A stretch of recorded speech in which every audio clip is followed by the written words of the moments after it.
My fiancé insisted I use my inheritance to pay off her $120,000 in mystery debt before the wedding. I said, of course, we're a team. Then I hired a forensic accountant who discovered the debt was a down payment on a condo owned by her ex. 34 male, am in the middle of, well, I guess you'd call it a revaluation of my entire life. My fiancée, Naomi, 31, and I have been together for 4 years. Engaged for 6 months. The wedding is in 3 months. Everything was, I thought, perfect. Stressful with all the vendor deposits and seating charts, but perfect. We live together in my condo. I own it. She moved in 2 years ago. 2 months ago, my grandfather passed away. It was tough, but he lived a long life. He left me a very significant inheritance. After all the taxes and probate, about $500,000 landed in my new investment account last week. I told Naomi, of course. She was sympathetic about my grandpa, but also excited for our future. Then, 3 nights ago, the bomb dropped. She sat me down on the couch, full on tears. Her hands were shaking. I thought something terrible had happened to her family. Naomi, Theo, I have to tell you something, and I'm so ashamed. I don't know how to say it. Me, babe, what is it? You can tell me anything. We're a team. I have debt. A lot of debt from before I met you. It's just been haunting me. Okay, like credit card debt. How much are we talking? It's $120 and dollars. I just stared. $120,000. How? She's a marketing manager. She makes good money. How? Naomi's student loans. What is that from? It's complicated. I made some really bad investments, and I helped a friend who then bailed on me, and I was left holding the bag. It's just a private loan, and the interest, Theo, it's crushing me. I've just been managing it. But now, she looked up at me, her eyes just full of tears. And I now realize something else. Naomi, I can't start our marriage like this. I can't bring this shame into our new life. It'll ruin us. And then your inheritance. It felt like a sign, like the universe was giving us a clean slate for us. My stomach felt weird, cold. This was the first I'd ever heard of it. For years. But I love this woman. Or I thought I did. Me, of course, honey. We're a team. You're right. We'll handle it together. We'll pay it off. The relief on her face was immediate. She hugged me, crying about how I was her savior.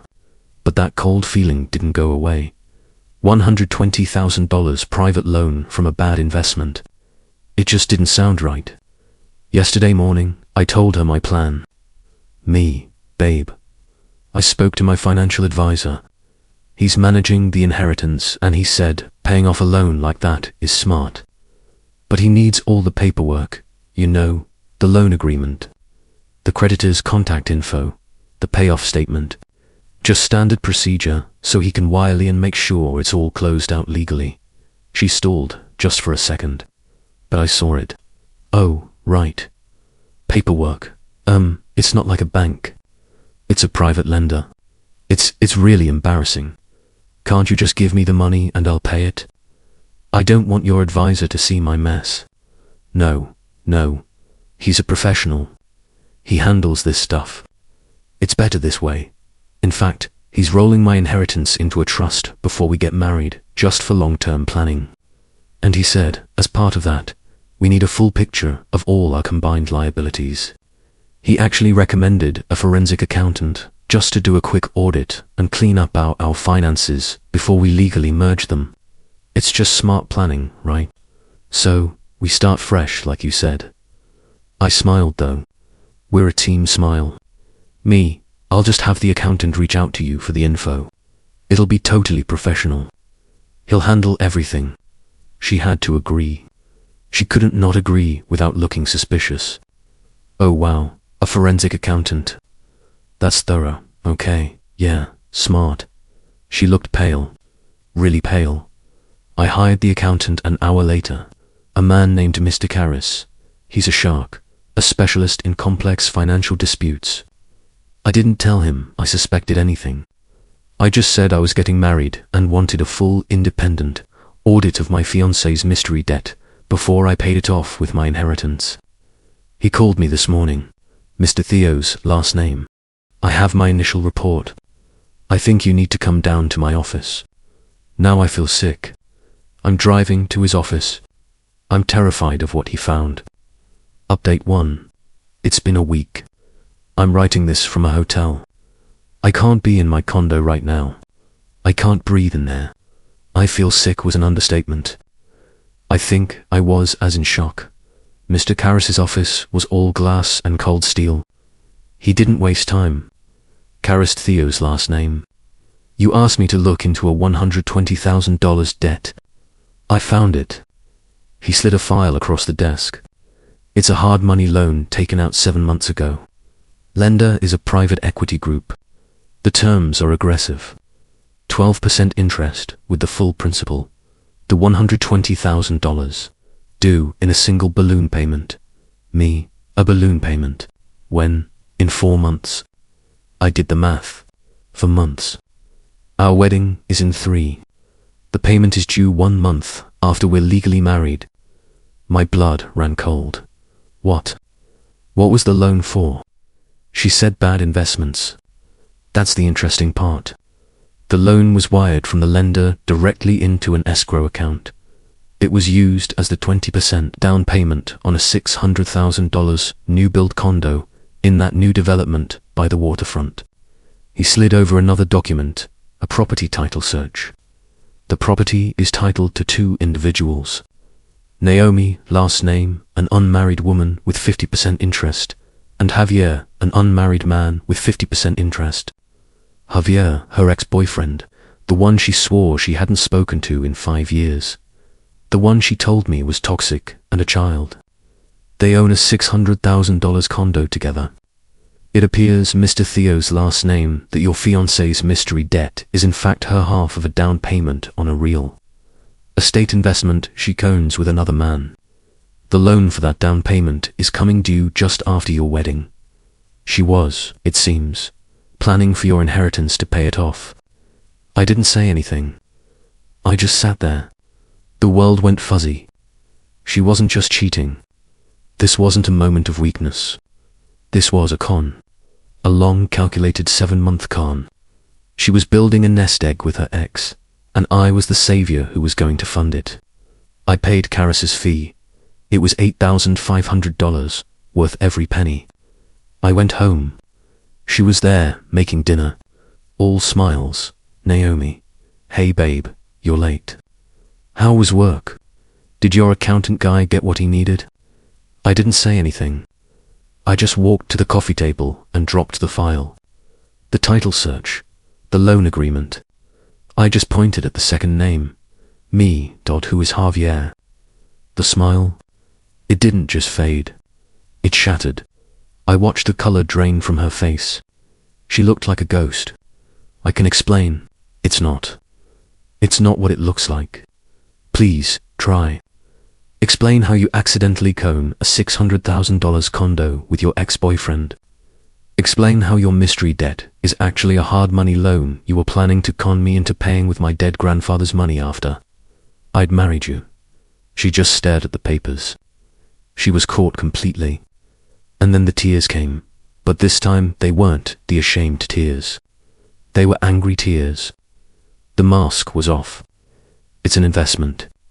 It's for us, for our future. I actually laughed. It was a horrible, bitter sound. Our future. I don't see my name on that title. I see Javier's, because I knew you'd overreact like this. You're so controlling about money. Javier got us in on the ground floor. That condo is already worth $650,000. It's an asset. I was bringing an asset to this marriage. You were bringing a lie and a loan. You tried to steal $120,000 from me. It's not stealing if it's for us. God, you're so paranoid. This is what I have to deal with. I was going to add you to the title after we were settled, after the loan was paid with my money. You promised you'd pay it. You said we're a team. You promised. The sheer blinding entitlement. She was mad at me for catching her. I just felt empty. The love was gone. It evaporated in Karis's office. Get out. What? You're kicking me out of our home. It's my condo and the wedding is off. I'm not marrying a con artist. Get your things now. You can't. You can't just do this. We have deposits. My dress, my mother. You are not doing this to me. I am. You have 1 hour to pack a bag. Then I'm changing the locks.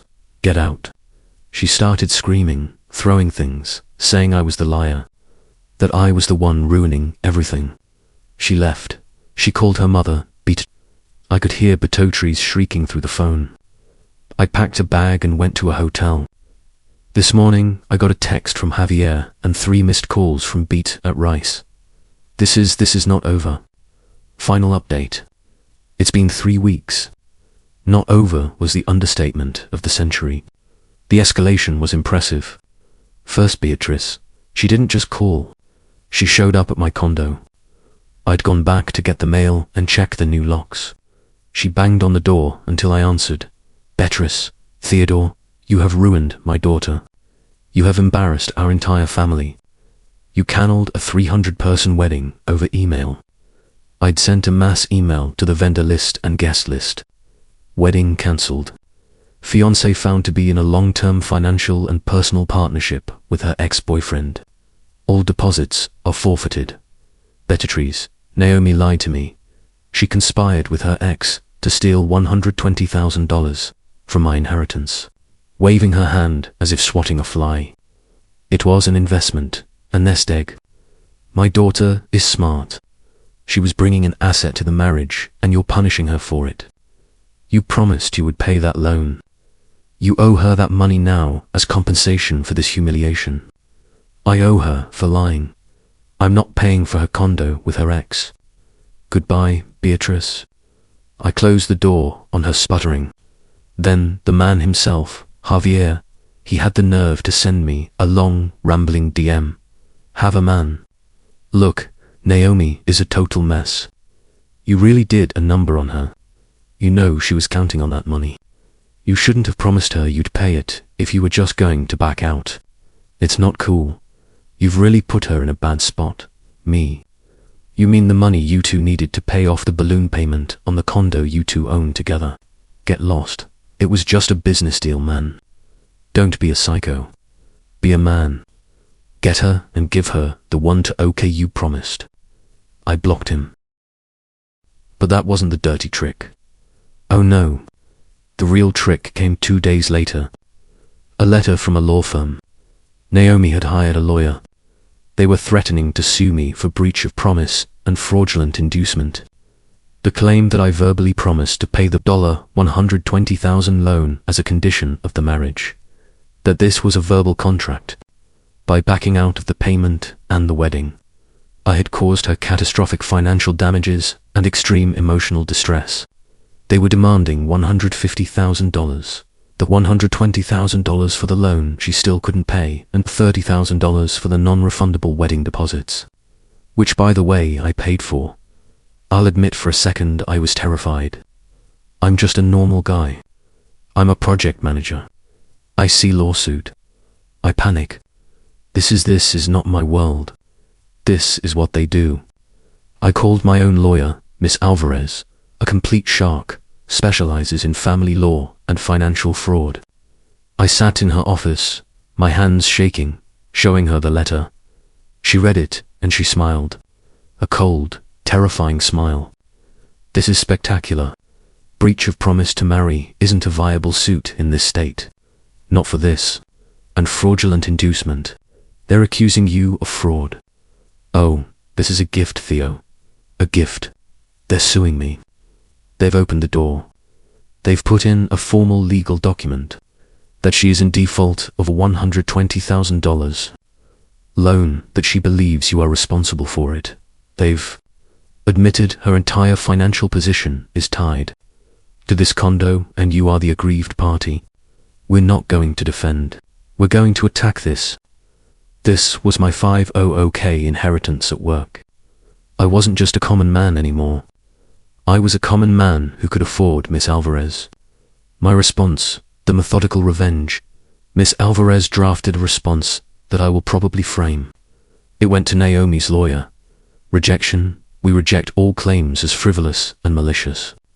The engagement was broken for cause. The cause being conspiracy to commit fraud. Evidence. We are in possession of a full forensic accounting report from Mr. Karras detailing the hard money loan, the title search for the condo, and the timeline, which proves Miss Naomi's intent to defraud my client after the marriage. The deposits. All wedding-related deposits, totaling $42,350, were paid from my client's personal accounts, as Miss Naomi's fraudulent actions were the sole cause of the cancellation. She is liable for 100% of these lost funds. Therefore, we are hereby filing a counterclaim for $42,350 for the lost deposits, $8,500 for the fee of the forensic accountant, a cost necessitated only by her conspiracy, total $50,850, the offer. However, in recognition of their past relationship, my client will agree to drop his very strong civil fraud and conspiracy claims if Miss Naomi immediately files a formal withdrawal of her frivolous suit and signs a full release of all claims forever. You have 48 hours to accept, after which this offer is rescinded. We will file. The fallout, the consequence. The 48 hours passed. Silence. So, we filed. Apparently, Naomi's lawyer, upon seeing our evidence, the car's report, fired her as a client. He knew she had lied to him. He knew he wasn't getting paid. This is where it gets dark and real. The balloon payment on the $120,000 hard money loan came due last week. Naomi and Javier naturally could not pay. These aren't student loans. This isn't a credit card. This is a hard money lender. They immediately started foreclosure proceedings. I got a call, a sobbing, screaming, hysterical call from Naomi, using Beatrix's phone since I blocked her. Naomi, Theo, please. They're taking the condo. The lender. They're taking it. You have to help me. You backed out. You promised. My fault. You tried to steal from me, Naomi. You lied for 7 months. It was an investment. We were going to be rich. Now I'm going to be ruined. They're going to sue me. My credit, my life. Theo, please just give me the $120,000. I won't sue you. I'll do anything, please, me. I'm not dropping my countersuit. Naomi, you owe me $50 to $850. You should talk to your lawyer. Oh wait, I hung up. I blocked Bus's number. The condo was sold at a foreclosure auction 2 days ago. Naomi and Javier naturally lost their entire $120,000 investment. It is gone, vaporized. They're blaming each other naturally. I heard from a mutual friend that Javier has skipped town. She was the only one on the hook for the loan. My counterroute, she had no lawyer. She never responded. She was served with a default judgment. She now legally owes me $50,850. I got a text from that same mutual friend yesterday. Naomi had to move back in with Beatrix. She's completely broke and telling everyone that I am a monster who bankrupted her over a simple mistake. Last I heard, she was trying to file for bankruptcy. The bankruptcy will almost certainly wipe out the $50,850 judgment she owes me. I'm never going to see that money. That's the real part. I won, but I'm still out over $50,000 for the wedding deposits and the accountant. That's the price of the lesson. It's not a happy ending. I'm not hiking or living my best life. I feel hollow, but I'm safe. I still have the vast majority of my inheritance. She has a bankruptcy filing, a foreclosure on her record, no condo, no ex, and no fiancé. She played a stupid, vicious game. She lost. That's not revenge. It's just math.